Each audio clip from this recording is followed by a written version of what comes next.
So Aisha and Sarah recount an event that happened in Sun Valley where Sundar Pichai, the head of Google, came up to Mark Zuckerberg to personally compliment him on a breakthrough in Meta's AI team.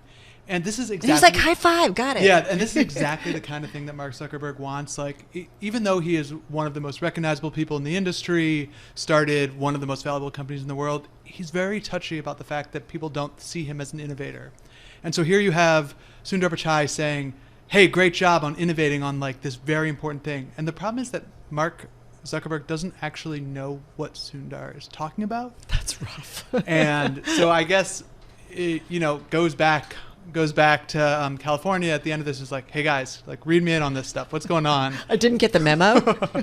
Wait, Sarah Fryer, come on in here. Is Mark Zuckerberg the type of person, like if I'm scrolling through Instagram and I see a photo of his posted, like, do I have to tap it and like it or else his feelings are going to get hurt? Like, do I need to do that?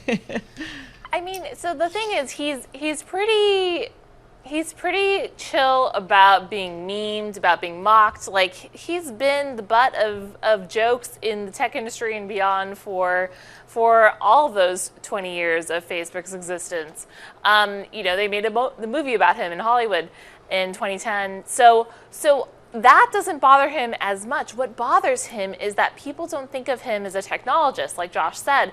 And, really there's this idea, and it's partially true, that a lot of Facebook's, Meta's successes are from acquisitions, from copying their competitors, from killing their competitors, to try to just be this ruthless capitalist building Meta into this humongous company, as opposed to like a really creative visionary. And so that kind of rubs me the wrong way. Like, you'd rather be seen like a Elon Musk or Jeff Bezos, somebody who really just like brought something new into the world. And I think that AI, this whole shift at the company that we document, gives him that chance. I mean, he can legitimately say that Meta is building things that haven't been built before and sharing them to further the industry in a really critical direction. And so I think that this is an exciting moment for him at year 20 of Facebook. The problem is, he's been excited before. He was excited about crypto. He was excited about live video. He was excited about all these things, latest being the metaverse, that just didn't quite kick off the way that you would expect, or that he expected. Can we go backwards for a second? Yeah, let's talk about Meta, right? I mean, he changed the name of the company. Talk about being all in, and you guys include in the story, that he's lost about $50 billion on the effort, and we kind of make little jokes about it, but we're kind of trying to figure out what is happening. So first of all, can we just take a step back? Joshua, is Meta is it still a thing he's pursuing, or the metaverse? I think that Meta would definitely say they're still pursuing the metaverse, even in a lot of the AI things that they release. Is it compatible, is it in their pursuit of AI? The company line is that AI will help bring about the metaverse. But clearly, the release of ChatGPT has changed the discussion in the tech industry and pretty much left the metaverse behind. If Meta thinks it's going to happen, they're kind of off on a hill by themselves at the moment. Yeah. Everyone else is just talking about chatbots and what else AI might bring along. So if they can find a way back to that thread, they'll get there, but it's not clear they will. Okay, so I guess my question for Sarah is about what Facebook Meta, actually has when it comes to the metaverse. AI, sorry. I'm still thinking I'm so confused. Like this name change, I'm still calling it Google too. So I guess that's an issue. Twitter, X. But what are they actually working on when it comes to AI? And you make the point in the story that the company first made a big investment in AI over a decade ago at this point, Sarah. But where is AI and how do consumers and Facebook users actually interact with it? Yeah, so that latter part, consumers and users reacting and interacting with it, is the new part. But Meta has been working in AI for that decade, as you note, and it really has been an open effort. And I think that that's allowed them to recruit some of the best academic minds, because they know that if they work for Meta, their work can be public, it can be recognized, it can be used by outside developers, and their Llama model is very popular with startups, with those who want to develop AI without paying GPT, plenty of their cash. And so I think that they really have a strong position here. They invented PyTorch, which is a very important tool. How that is being implemented in Meta's product now, it's kind of behind the scenes. It's helping the algorithm, trying to surface better content for people and get around Apple's privacy rules. It's trying to make it possible for people to create content more smoothly, talk to chat bots.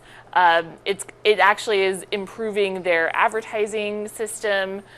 So all these little ways that are actually really lucrative for the company, that AI is being implemented. But when it comes to generative AI, which is this new era that everyone seems to care about, the consumer-facing stuff is not as exciting, but I think that it's still very much the beginning of this industry. So we're having some fun with this company. It's still a $950 billion market cap company. It's massive. That, by the way, had a pretty good 2023. Exactly. And it's up again about 4.5% on the year so far, and we're just early in. But having said that, what I love about this story too, and Sarah, let me go back to you, is you kind of get a feel of some of the stuff that's going on and the kind of conversations. You guys talked to a lot of employees, it sounds like, right, who obviously gave you some background color on what he is like as a leader, for better, for worse. And maybe, I don't know, do we start with the avatar and his obsession with that? Go wherever you want on this. But we get some good color about what's going on kind of inside the Meta universe of the company. Yeah, so like many big companies, Meta even though it's founder-led, like Zuckerberg is one of the last remaining founders of a big tech company, and he's all in. But when he gets laser focused on something, he moves employees to it. He pushes all the resources in that direction, and that gives employees a lot of whiplash, a lot of like, okay, well, you used to care about crypto and this whole idea of Libra, and now you care about Instagram Shop. Oh, and now you care about the metaverse. Oh, now you care about AI. And these people are just getting like moved to projects that are the latest of Zuckerberg's great inspiration, right? And then sometimes they work out, sometimes they don't. We've seen things like Reels really work out. We've seen the metaverse kind of fall flat. And so it's kind of a coin toss. And really the company is still driven by Facebook, by Instagram, by that advertising engine, by that attention engine that we have talked about for so long.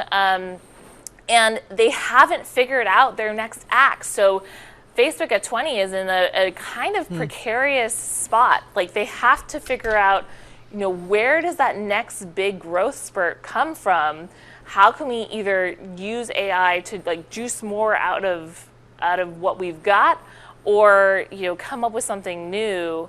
And it sounds like the metaverse is just not going to be that something new in any sort of reasonable time frame to get the company back on. I mean, they are on a growth track. They had a really great stock year, but there's always the question of how long that can last. Kind of what